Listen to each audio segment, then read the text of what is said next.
A paz do Senhor, meu querido aluno da Escola Bíblica Dominical. Eu sou Diácono Nietzsche Ferreira e estamos juntos, trilhando aí a mais uma trimestre 2022 da revista CPAD da classe dos adultos, que tem por título, os ataques contra a Igreja de Cristo, as sutilezas de Satanás nesses dias que antecedem a volta de Jesus Cristo. A gente está trilhando esse trimestre com alerta para a igreja. Essa revista que vem comentada pelo pastor José Gonçalves, onde tem muita coisa de Deus para nossos corações, né? E hoje a gente vai dar início à lição do número 4, que tem por título A Sutileza da Normalização do Divórcio, certo? Então esse é o tema que a gente vai estudar hoje, vamos aprender hoje, tá certo? Eu vou colocar aqui para você os 3 pontos específicos que iremos trilhar hoje nessa lição de número 4, tá certo? Os 3 pontos específicos, né? A gente vai abordar o divórcio no contexto bíblico, segundo tópico aí, a sutileza da normalização do divórcio, e terceiro, o divórcio e a prática pastoral. Então, essa vai ser a nossa lição de hoje. Eu peço a você que está aqui conosco, nos acompanhando, se inscreva no nosso canal, tem um botão aí embaixo, inscreva-se, ative o sininho para receber todas as nossas notificações, porque assim que a gente compartilhar mais um vídeo aqui no nosso canal, você vai ser o primeiro a ser notificado, tá bom? Deixa o teu joinha, curte para o YouTube recomendar essa mensagem, esse ensinamento para muitas vidas, e essa é a intenção do nosso canal, que muitas vidas venham a receber o ensinamento genuíno da palavra do Senhor. Deixa teu comentário aí, tua dúvida, né? Um glória a Deus, aleluia aí no comentário, e compartilha com 5 pessoas para que a palavra do Senhor consiga chegar em muitas vidas. Vamos deixar de conversa, vamos partir para a lição de número 4, que tem por título A Sutileza da Normalização do Divórcio. Amém?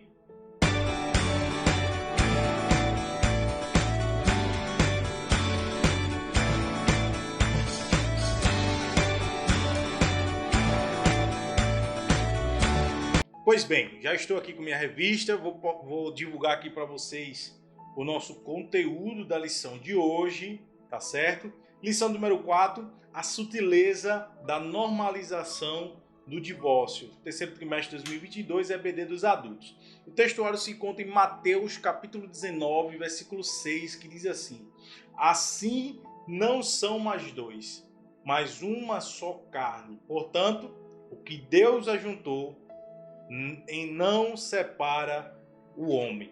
Verdade prática, o padrão bíblico para o casamento é que ele seja heterossexual, monogâmico e indissolúvel.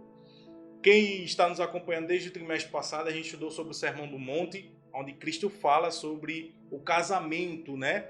A gente estudou um tema que se diz assim, o casamento para sempre, né? O casamento indissolúvel.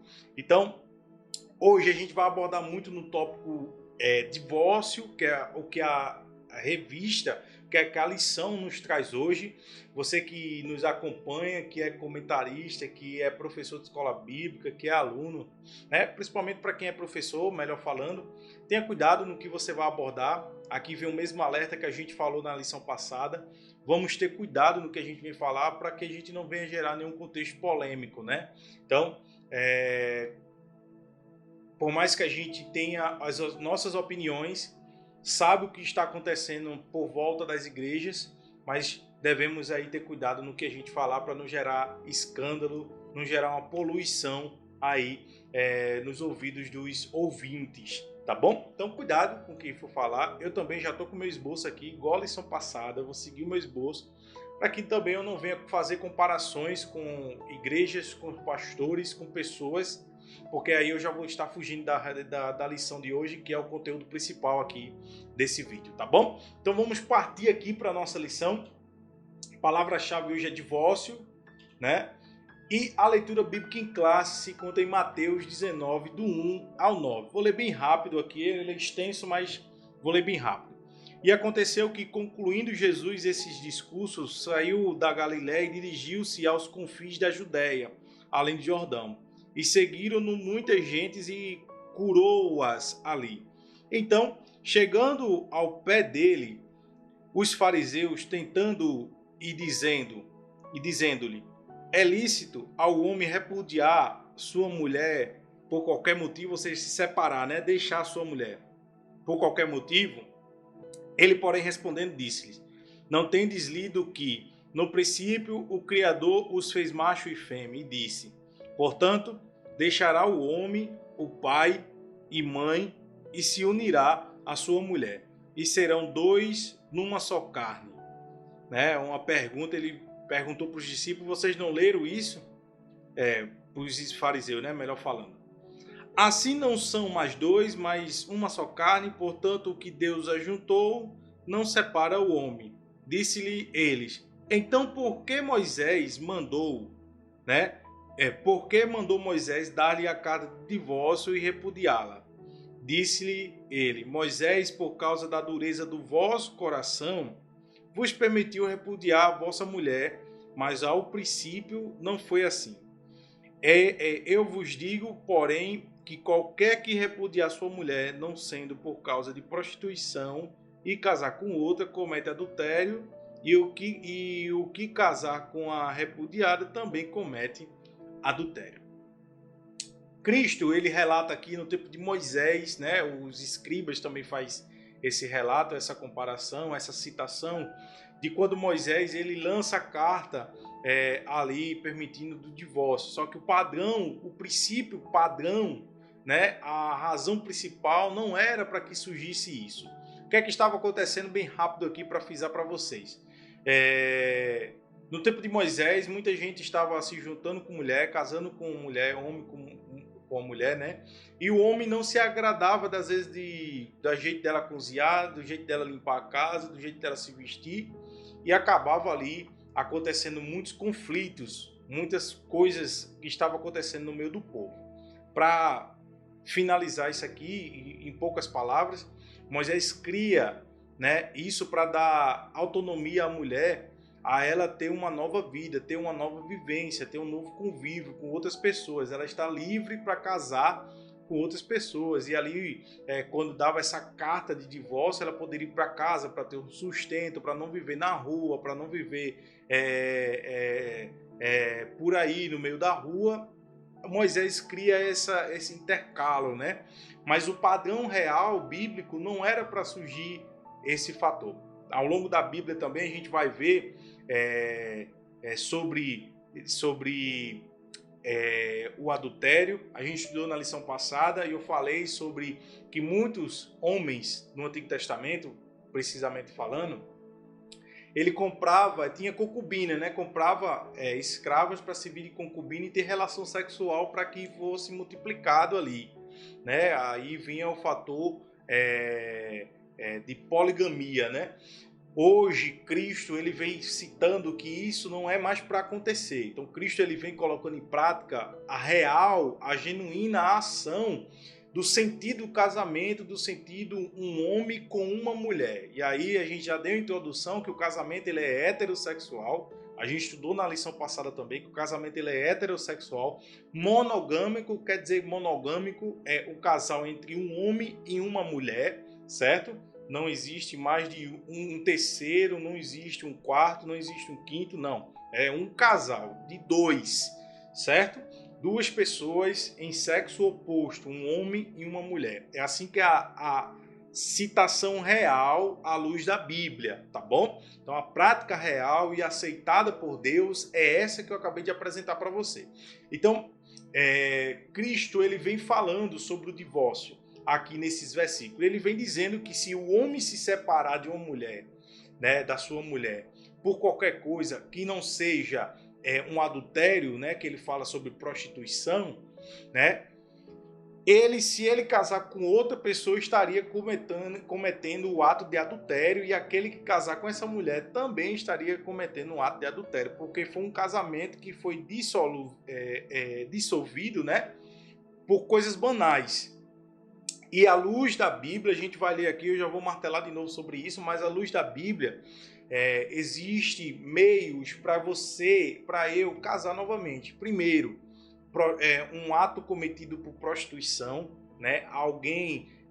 Um dos cônjuges se cometeu o ato de adultério, e ali sim, à luz da Bíblia, se caso não houver, que é a primeira opção, se caso não houver a conciliação e viver com aquilo ali, né, com aquela situação, porque não sai na mente de ninguém, mas viver com aquilo ali e saber perdoar, porque quem perdoa deixa aquilo ali para trás, não comenta mais, não toca mais. Então quem vive, se não houver esse fator de conciliação, aí sim, e aí a gente vai ver o conselho pastoral para quem está em um momento de divórcio, né? A gente aconselha buscar também um bom advogado que é especialista naquela área de divórcio e assim dar sequência. Outro fator que nos libera de casar novamente é o fator de viuvez, né? Ambas das partes ficar viúvo, você é apto a ter um novo relacionamento, né? Mas aí vem o fator da separação. Eu vou tocar nisso aqui, mas em Coríntios, Paulo fala sobre a separação do fator de abandono do lar, né? Do ímpio que abandona o lar e não o cristão que abandona o lar, porque o cristão ele não faz essa prática, não tem essa prática, mas o cônjuge ou a cônjuge que é ímpia, né? E a outra parte é cristã, mas o ímpio abandona o lar, vai embora, some, desaparece, não quer mais viver, e aí sim essa pessoa ela pode se separar, né? Consequentemente também viver um casamento de conflito, podemos falar assim, de um bater no outro, né? De agressões físicas. Isso também Paulo ele relata que há um momento ali de se separar, certo? Então a gente tem esses 4 relatos e agora a gente vai entrar na Bíblia, o divórcio no contexto bíblico, mas venhamos entender que, deixa eu já colocar aqui para vocês, a introdução. Venhamos entender, eu vou ler aqui o que o comentarista citou no livro de apoio aqui para os professores de escola bíblica. A vontade de Deus para o casamento. A vontade de Deus para o casamento é que ele seja vitalício, ou seja, ela não esteja um rompimento. A gente estudou na lição passada sobre a revolução sexual que deu também levantou a bandeira da defesa do divórcio também, para que pessoas tenham a sua opção de viver ali com outra pessoa e enfim, né? Levantou a bandeira do adultério e aí na prática do heterossexual ou na prática do homossexual, né? E assim vice-versa, né? E o comentarista diz também que cada cônjuge seja único até que a morte os separe, que essa é a promessa que fazemos diante do pastor e ali no momento cerimonial do casamento, né? Que prometemos um outro até que a morte nos separe. E aí é onde vem o contexto de convívio, de saber lidar com uma pessoa que é diferente de você, né? E aí ser cristão maduro para que isso não aconteça, não venha acontecer um relacionamento frustrado ao ponto de se divorciar por coisas banais, certo? E aí nesse particular Jesus cita uma exceção, a saber a prostituição, que vem do grego porneia, né, que aí vem de pornografia, vem da prostituição, né, que essa inclui o fator de quando ele diz em Mateus 5,32, fugir, né, da imoralidade sexual. Então, quando ele está falando sobre fugir da imoralidade sexual, eu já expliquei aqui lição passada. Se você não viu, vou deixar um card aí passando da lição passada que a gente fala sobre a imoralidade sexual. Então, fugir da imoralidade sexual é das coisas que vêm para tentar destruir. A gente aprendeu muita coisa sobre isso na lição passada, amém? Então, vamos partir aqui já para a introdução, para a gente já dar continuidade aqui na nossa lição de hoje, tá bom? O divórcio é entendido como um ato por meio do qual o casamento é dissolvido. Neste aspecto, o divórcio é a dissolução absoluta da aliança conjugal, tendo como resultado a anulação de seus feitos civis. Dependendo da cultura, dos pressupostos religiosos praticados e da motivação que levou à ruptura do casamento, a prática do divórcio pode permitir os cônjuges contrair um novo casamento ou não. A lição de hoje fará uma análise sobre o divórcio no contexto das culturas bíblicas e contemporânea. Devido à tendência contemporânea, perdão, de vulgarizar o divórcio, tornando banal e normal, a presente lição tomará como padrão aquilo que as Escrituras Sagradas ensinam sobre este assunto. Também se orientará por aquilo que o nosso documento confessional, a Declaração de Fé das Assembleias de Deus, ensina e orienta sobre o divórcio. Então a gente vai entender a fundo o fator do divórcio, o que é que o divórcio, o que é o divórcio, na verdade, à luz de lei e tudo. Eu trouxe aqui vários relatos aqui para que a gente venha aprender bem ao pé da letra sobre esse tema que a gente está estudando sobre de hoje, tá bom? Então, se você já está sendo abençoado por Deus através, né, dessa lição, deixa aí teu like, deixa teu joinha para que o YouTube recomenda aí para muita gente, tá bom? Primeiro tópico, o divórcio no contexto bíblico, certo?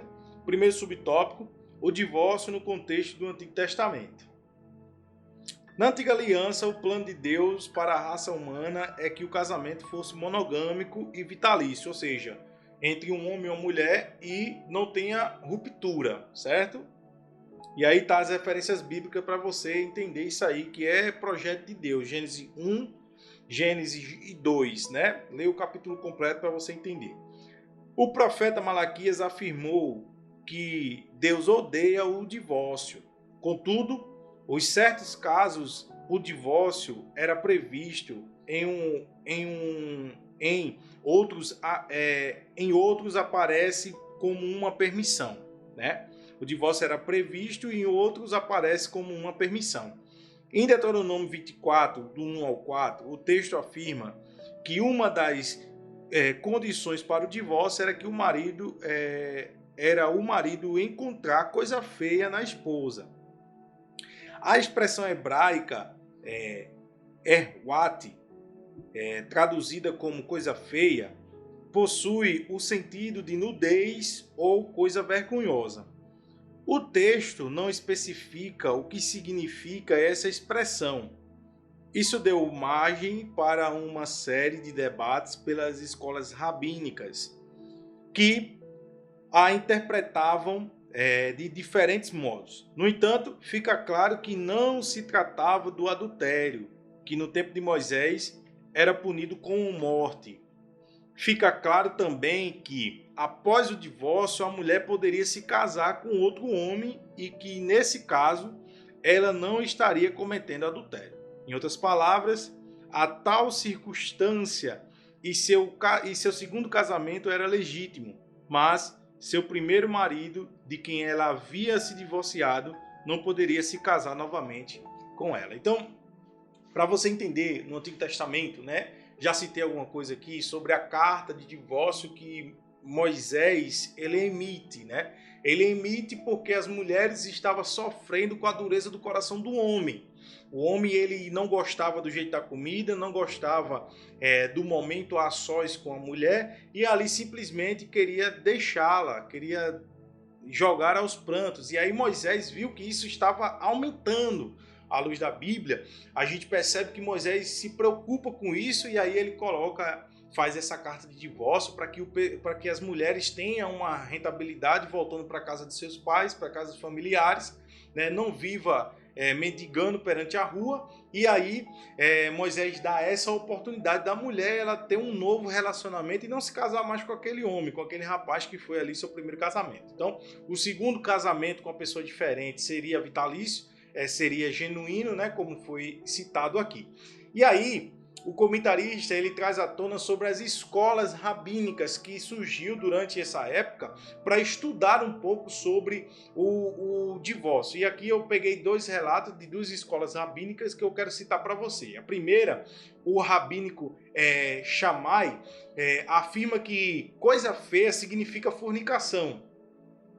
Um homem não se divorciaria de sua mulher a não ser que tivesse encontrado nela um motivo de vergonha, né? Então, essa escola rabínica, esse rabino, ele tem essa característica. Já o outro, que é Hillel, e aí foi 60 anos depois de Cristo, né? Cerca de 60 anos depois de Cristo, ele diz assim, que ele era muito mais liberal e enfatizava a primeira frase. Ele não encontrou favor em seus olhos, que aí é o que eu estava dizendo sobre a mulher não cozinhava direito, a mulher não arrumava a casa direito, o homem não se agradava, e aí ele arrumava argumento para se divorciar. Aí o rabínico Hillel, ele continuava, né, dizendo, ele permitiria a um homem divorciar-se da esposa, e se ela fizesse alguma coisa que desagradasse, até mesmo se queimasse um alimento ou cozinhá-lo. Então, para você entender como era, e as escolas rabínicas, ela estava trazendo à tona, estava trazendo o real significado disso aqui, né? Porque não tinha uma significância de dizer que era uma prática do adultério ou dizer que era uma prática ali de prostituição, não. Não tinha uma definição coerente. Então, surgiu argumentos. E os argumentos, já citei em poucas palavras para vocês, agora citei mais profundo, né, sobre isso aqui. Um dizia que não se agradou por um momento a sós com ela, né? Não, nela viu um motivo de vergonha, né? E o outro dizia que por conta de coisas banais, que a mulher não cozinhava direito, que a mulher não ajeitava a casa direito, que a mulher não ajeitava uma roupa direito, e aí o homem viu que isso era uma brecha de querer se intrigar de sua mulher e querer largá-la. Moisés viu isso, deu a carta de divórcio para que essa mulher ela tenha uma outra oportunidade, né? Uma oportunidade que traga um verdadeiro casamento para ele. Só que aí vem o seguinte, essa ação não era o real sentido do que Deus promoveu diante do casamento e que Cristo vem trazendo à tona no Novo Testamento. No Novo Testamento, Cristo veio falando sobre se divorciar com a sua esposa ou a esposa divorciar com seu esposo por motivo nenhum e casar com outra pessoa, está cometendo adultério, né? Mas se divorciar por motivo que foi, né, de prostituição, ou seja, de adultério, tudo bem. Caso, a primeira coisa que tem que fazer, tem conciliação? Não tem. Perdoou, cada um para o seu canto e aí acontece, né? Então, isso era a luz do Antigo Testamento, acontecia essas afirmações apontadas para a separação que acontecia aí no Antigo Testamento, né? Então, Cristo vem falando no Novo Testamento que está errado isso. Não é para ser dessa forma. Casou, tudo bem. Agora os dois têm que ser maduros o suficiente para enfrentar esse casamento. E o rompimento dessa troca de aliança só é no fator de prostituição. Só é permitido por Deus perante a Bíblia em fator de prostituição. Então, aqui eu acho que ficou bem claro o divórcio no contexto do Antigo Testamento, certo? E agora, o divórcio no contexto do Novo Testamento, certo? Vamos ler aqui. Acho que eu não pulei nada aqui, então vamos agora para o segundo subtópico. O divórcio no contexto do Novo Testamento. No texto, em Mateus, capítulo 19, Jesus mostra que o plano original de Deus é que o casamento dure para toda a vida. Mateus 19, versículo 4 ao 6. Ele também rejeita todas as outras razões ou motivos dados pelos fariseus para justificar o fim do casamento, inclusive a coisa feia citada na lei de Moisés ou a coisa indecente, em Deuteronômio 24. De acordo com Jesus, o único motivo que justifica a separação, do grego apolio, divórcio, né, que significa divórcio, é se um dos cônjuges praticou relações sexuais ilícitas. A expressão relações sexuais ilícitas traduz do termo grego moixaumai, que significa adulterar, né? No texto de Mateus, portanto, o seu sentido é de alguém que cometeu adultério. O que se depreende dessa passagem bíblica é que Jesus estava dizendo que o divórcio feito por razões outras que não o adultério não dissolve o casamento aos olhos de Deus. Dizendo isso, né, de outra forma, alguém sofreu uma traição conjugal, tendo direito a um novo casamento. Contudo, sem a motivação, se a motivação não foi a infidelidade conjugal, e ele se casar com outra, comete adultério. E a declaração de fé das Assembleias de Deus reconhece ilegitimidade de um novo casamento quando o motivo do fim do primeiro casamento foi adultério. Vamos continuar aqui na leitura. No contexto das cartas de Paulo, o casamento também é para a vida toda. Contudo, o apóstolo trata de outras situações não contempladas nos evangelhos. Escrevendo aos Coríntios, Paulo se refere ao casamento entre cristãos e o casamento mistos, quando um crente era convertido ao evangelho e o outro não. No caso de crentes, Paulo diz que se o casal venha se separar, não se case de novo ou que se reconcilie, né? Ou seja, se separou um casal cristão, ele não é para viver uma nova vida. Não existe esse fator de separação. Se vai viver com alguém, vai ter que viver com o seu primeiro casamento, né? Então, se reconcilie, certo? É isso que Paulo estava falando.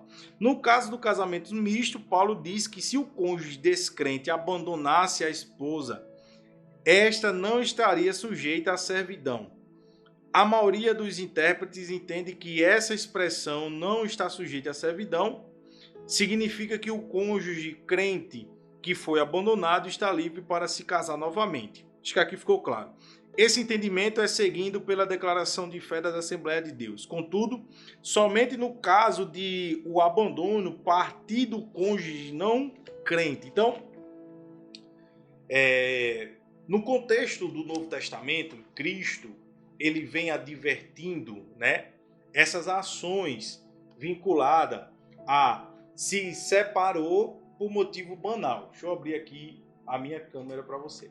Então, se separou por motivo banal. Cristo ele veio, né, em Mateus, mais preciso, que é o contexto que a gente está utilizando, quebrando essa ação que já estava surgindo. Então, os escribas fizeram uma pergunta se era lícito se separar de sua esposa. E aí Cristo ele veio dizendo o real significado do casamento, o real significado do divórcio, da separação. É a mesma coisa vinculado a Deus, né? A gente vê em relatos bíblicos sobre o adultério com Deus. O povo adulterando, trocando Deus. O que é adulterar contra Deus? É trocando Deus por esses deuses de criação de mente humana. Então, eu anotei algumas coisas aqui. A questão do divórcio teve um papel importante no primeiro século dessa mesma forma que hoje. Jesus discutiu essa questão do Sermão do Monte em Mateus 5, 31 ao 32. Ele diz assim: também foi dito, qualquer que deixar sua mulher, dê-lhe carta de divórcio. Eu, porém, vos digo que qualquer que repudiar sua mulher e não for por causa de fornicação, ou em outra tradução, por prostituição, né, faz que ela cometa adultério. E qualquer que casar com a repudiada comete também adultério, né? Então Cristo ele pega o que foi citado no Antigo Testamento e aperfeiçoa agora. Ele diz, qualquer um que deixar a sua esposa ou a sua esposa deixar o seu esposo por qualquer motivo, a não ser um motivo de prostituição, e se juntar com outra pessoa, comete adultério e é reprovado perante Deus, né? Apareceu também em Mateus 19, né? Que eu não vou ler porque é bem extenso, né? Mas aí no final quer dizer aqui o seguinte: o conflito se originou a partir da interpretação de Deuteronômio 24:1, quando o homem tomar uma mulher e se casar com ela. Então será que, se não achar graça aos seus olhos, por nela achar coisa feia, ele fará escrito de repúdio e lhe dará a sua mão e despedirá da sua casa. Então, Tudo isso parte dessa argumentação que foi citada aí por Moisés em Deuteronômio 24, né? Que é onde se o homem não se agradar da mulher, é assim que o versículo diz, mas claro, se o homem não se agradar do seu jeito, do jeito de cozinhar, como diz as escolas, né, rabínicas, que um diz sobre um fator de a sós com ela, motivo de vergonha, e outro falando a respeito de que se ela fizer alguma coisa e ele não se agradou, ele pode pedir divórcio, ele pode escrever a carta de divórcio e deixar ela na casa dos pais. Então tudo surgiu através dessa argumentação, e Cristo ele veio batendo de frente em relação a isso, né? Aqui no primeiro tópico a gente só está estudando sobre um contexto de divórcio à luz da Bíblia, né? O divórcio no contexto bíblico. Então Cristo foi apresentada uma forma no Antigo Testamento através de Moisés sobre o repudio, né? Vamos dizer assim, ou a carta do divórcio. E aí Cristo ele veio dizendo que não é permitido isso acontecer, né? E só é permitido se acontecer um ou outro adulterar. Quem for vítima está apto a se casar novamente. E assim vai.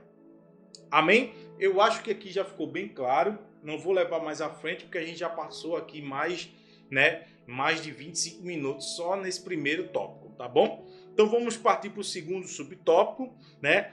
Para a gente encerrar aqui esse primeiro tópico, eu anotei aqui e nem li. A permissão bíblica para o divórcio e a prática do adultério.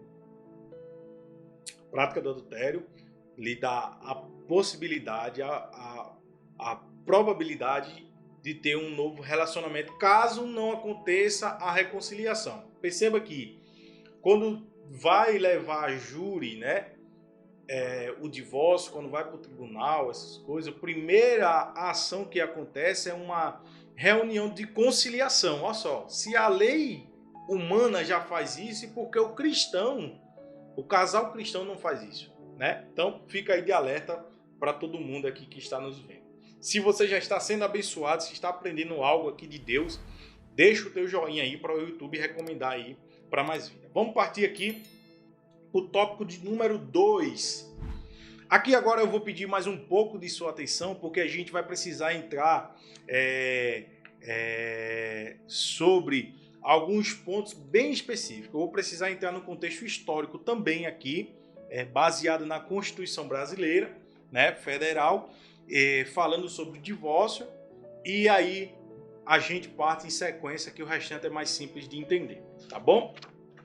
Vamos partir aqui para o tópico de número 2, a sutileza da normalização do divórcio.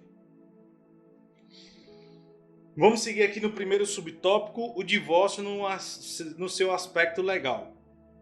A legislação brasileira já foi muito mais rígida com respeito ao divórcio. Contudo, nas últimas décadas, as razões que justificam o divórcio podem ser várias. A partir da Constituição de 1988, passou-se a permitir divorciar-se e recasar quantas vezes for preciso. No aspecto legal da legislação brasileira, é muito fácil alguém se divorciar e se casar novamente. Então, a lei vinculada, né, a lei vinculada ao divórcio, ela dá oportunidade, né, a casar quantas vezes quiser. Então, quantas vezes quiser, você está apto perante lei de casar, né? E aí a gente vai fazer um comparo bíblico aqui, tá? Eu anotei algumas coisas aqui, né? Eu vou ler aqui para você. Em 1977 existia a figura do desquite, né? Ou antes de 1977, que explodiu o preconceito, principalmente contra a mulher, que dava ênfase à mulher desquitada, que foi o fator do divórcio, a mulher abandonada, né? Então, na ordenança que existia no processo do divórcio, existia um estágio de separação judicial que durava até 3 anos para o casal, enfim, titular o divórcio, né? Ou seja, era 3 anos junto, você precisava morar com essa pessoa 3 anos junto para saber se iria, e no final iria titular-se o divórcio, caso aí, durante esses 3 anos, não teria acontecido nenhuma conciliação. Certo? Isso aconteceu na Constituição 6769, introduzida na emenda de número 9/77. Em 1988, como o comentarista pastor José Gonçalves diz, bastava ao casal que comprovasse estar separado de fato há mais de 2 anos, que já determinaria o divórcio. Em 2010, surgiu a emenda do casamento que abria as portas do divórcio e o casal que não queria mais ter relação conjugal pode livremente abrir o processo de divórcio uma única vez, com economia de tempo e de dinheiro, e peçam desde logo o divórcio, sem requisitos temporais, nem muito menos sem a necessidade de experimentar o estágio de separação judicial. A aceleração do divórcio, assim aliada à dinâmica das relações sociais, certamente permitirá o surgimento de novas uniões e celebrações de novos casamentos, sendo certo que a criação de novos núcleos familiares se dá o prestígio da família plural, que hoje vem substituindo a família mononuclear do passado. Basta o casal que externe a sua vontade de se separar, que não quer mais o casamento e pronto, está divorciado perante lei. Para você ver que durante o período veio acontecendo várias situações, né? Existia um período que tinha que passar 3 anos junto para dar ali o fator do divórcio, finalizar. Em 2010 veio abrindo-se as portas, que se qualquer momento você chegar perante o cartório hoje e dizer lá que quer abrir uma solicitação de divórcio, pronto. Eles não perguntam nem por qual motivo mais. Tá certo. Vamos abrir aqui e tem ali a certidão de divórcio. A lei permitindo você casar novamente. Cristo, ele adverte isso, ele exorta isso, dizendo, se separar, né? Aqui eu vou melhorar minha argumentação. Nós cristãos, vou repetir, nós cristãos, precisamos defender o fator da conciliação, o fator de ter um bom casamento cheio de Deus. Porque um casamento cheio de Deus, ele não pensa em separação, ele não pensa em ruptura. Então, por mais que tenha diferenças, porque é seres humanos junto, é diferente, mas isso seja lidado com maturidade, vamos dizer assim. Né? Vamos dizer assim. Se diferenças fosse aptidões para separação, não existia casamento. Para finalizar, nós pregamos contra a prática do divórcio, a não ser que seja, né, em fator de adultério, mas mesmo assim pregamos a reconciliação, o perdão oficial, né? E exaltamos a reconciliação conforme a palavra nos ensina. Mas precisamos, a critério de conhecimento, saber como foi e como está esse fator no contexto judicial. Então, no contexto judicial, é dessa forma. Né? O primeiro subtópico foi o divórcio no seu aspecto legal. O segundo subtópico agora é o divórcio no seu aspecto moral. O que é que ele ocasiona, né, moralmente falando? Legalmente, eu acho que já ficou claro, eu li para vocês aqui a Constituição, a emenda desde 1977, né? Que dá aptidão para o divórcio acontecer agora, né, depois de 2010, por qualquer coisa, não precisa declarar, dizer que está 2 anos separado, não precisa passar 3 anos junto, não precisa fazer nada, não precisa ser adultério, não precisa ser nada, somente quero separar, vamos no cartório, vamos procurar um advogado para separações de bens e tchau, cada um vai viver sua vida. E o cristão, ele não pode entrar nessa linha de raciocínio, porque não é permitido perante Deus. Amém? Segundo subtópico, vamos já partir aqui para o segundo subtópico, para a gente já finalizar aqui o segundo ponto, né? O divórcio no aspecto moral. Além do aspecto legal, né, do divórcio, como cristãos necessitamos saber do seu aspecto moral. Para um descrente, qualquer razão ou motivo justifica a prática do divórcio e um novo casamento. Mas o cristão deve perguntar se isso é moral.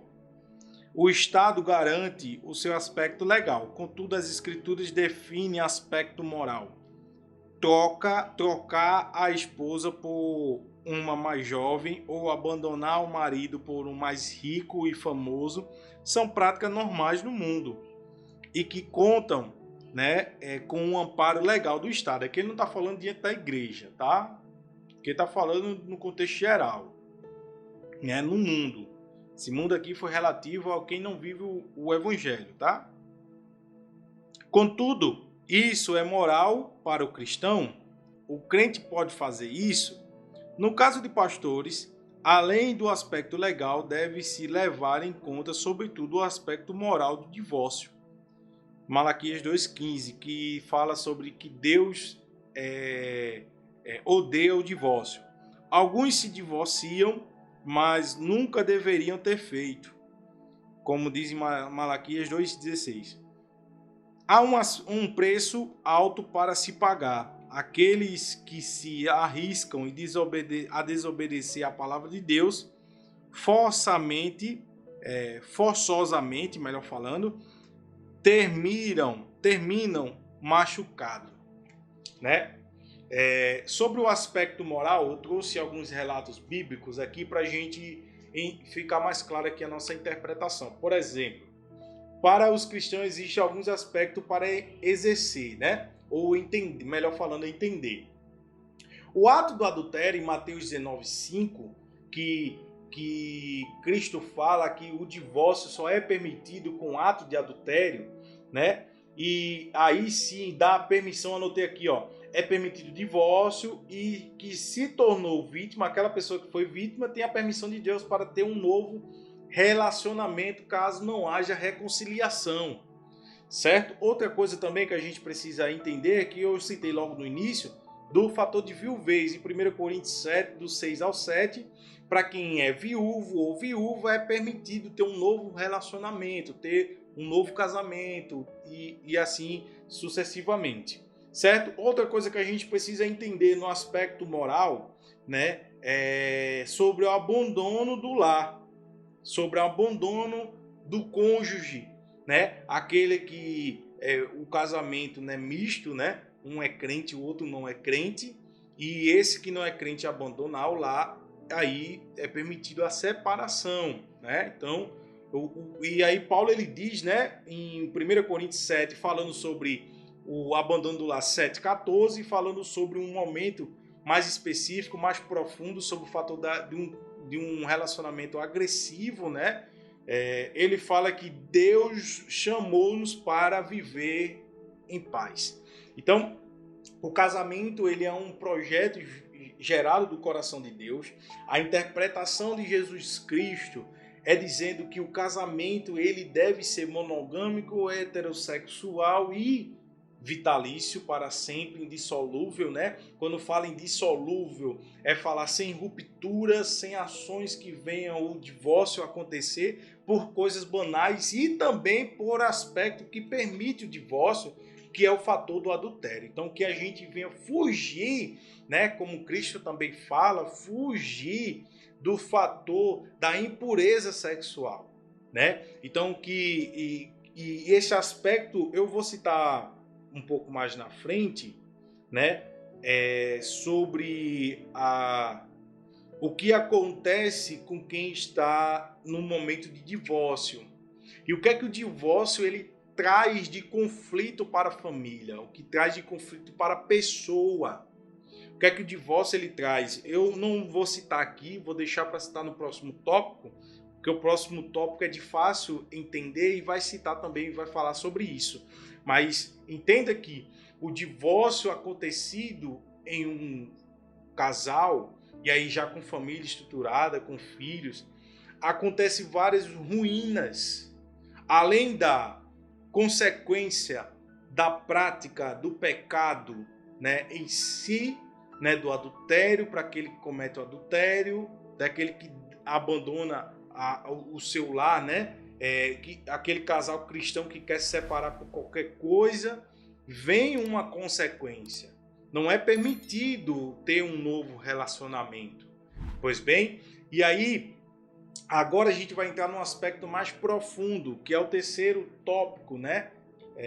Que é o terceiro tópico aqui, deixa eu colocar para vocês, que é o divórcio e a prática pastoral. Se você já está sendo abençoado por Deus, não deixe de se inscrever, de curtir, de comentar e compartilhar com 5 pessoas. Bem, o divórcio e a prática pastoral. Vamos ver aqui já o primeiro subtópico, a pessoa do divorciado. O ou a divorciado ou divorciada é uma pessoa com que tal deve ser vista, ou seja, esse tal aqui é importância, vem do contexto de importância. Quem passou por um processo de divórcio sabe o quão traumático é isto, né? Sentimentos de rejeição, medo e abandono muitas vezes continuam presentes na vida de quem passou por uma separação. Isso fica mais complexo quando há filhos gerados no relacionamento. A alienação parental é uma tentação, mas nunca a forma mais adequada de ser buscada. Divorciados devem obter aconselhamento pastoral e concomitantemente,